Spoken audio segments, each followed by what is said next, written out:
An unexpected positive turn in new home sales. They were up for a second straight month. But more important housing data will be released later this week, and the forecast is not good. CNBC's Diana Olick is in Washington, D.C. with the details on that. Hi, Diana. Hi, Sue, and you're right. There's no question that this was a good report for the home builders. But again, we still have a very long way to go. New home sales rose just over 7% month to month. They're still down over 23% year over year. But remember that last April was the final month of the home buyer tax credit. You had to have your contract signed by April 30th. And this new home sales number is based on contracts signed. Now, the quicker sales pace and fewer homes on the market pushed the month's supply down to 6.5, the lowest in a year. Also a good thing. Median price of a new home up just over 4%. But remember, again, this is a year-over-year figure, and last April prices were lower than usual thanks to the tax credit.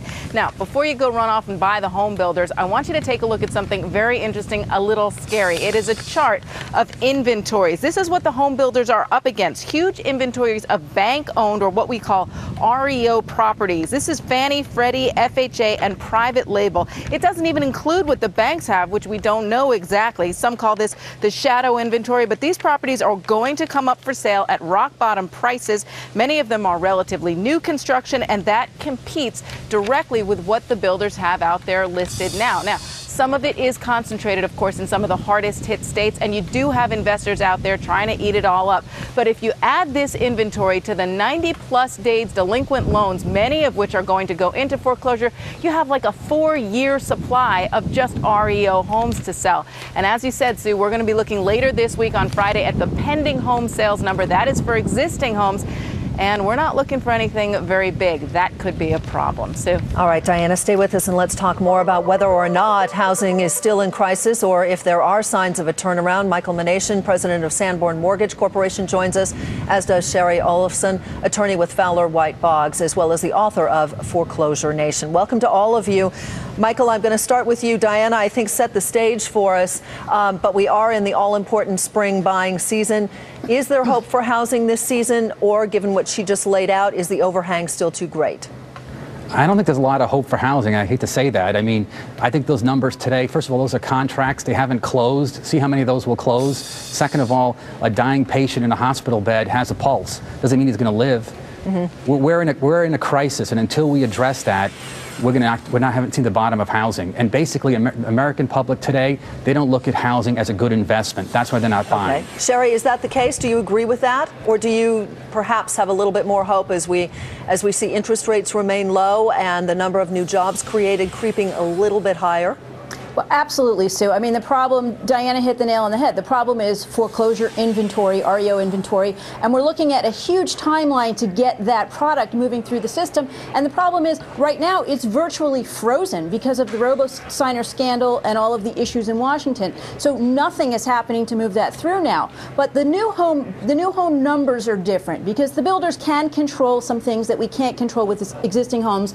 And I'm going to go out on a limb and say that they're going to start doing very well, and their stock will do well in addition to that, because they can control what they're building. So they are tailoring that product now to meet the demand. They're not building McMansions anymore. They're building more stuff for retiring baby boomers. They can control the mortgage approval process, which is one reason existing homes are they are just as deeply aware of those numbers that Diana has pointed out as everybody within their business. So they know the glut of supply that they're dealing with.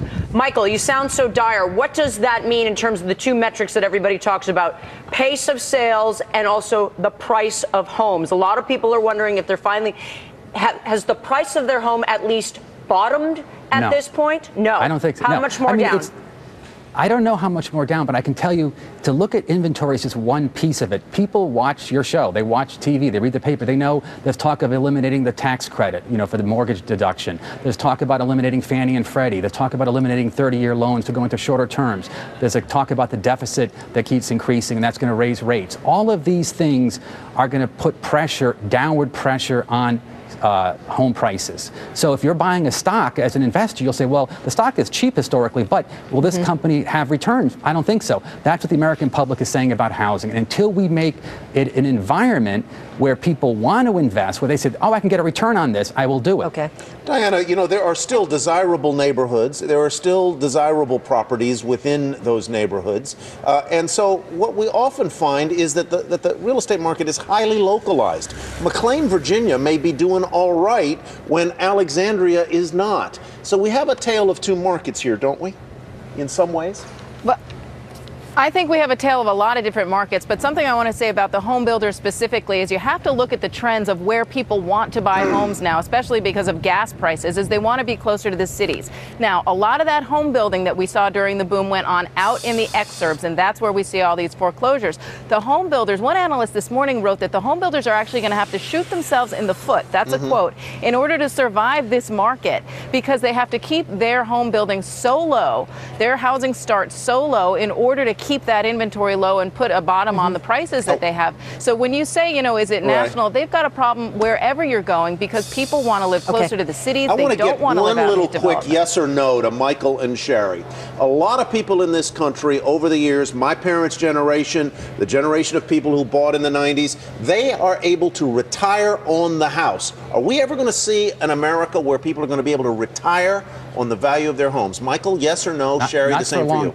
Not for a long time. So, Shari? No, it depending on where you live and what type of property you were living in, but it will be a long time. And a lot of what the next generation can expect is going to be reflected in what comes from Washington in the next 5 years. I take that as a don't count on it, baby. No. Okay, thank you all very much. Appreciate it. Straight ahead.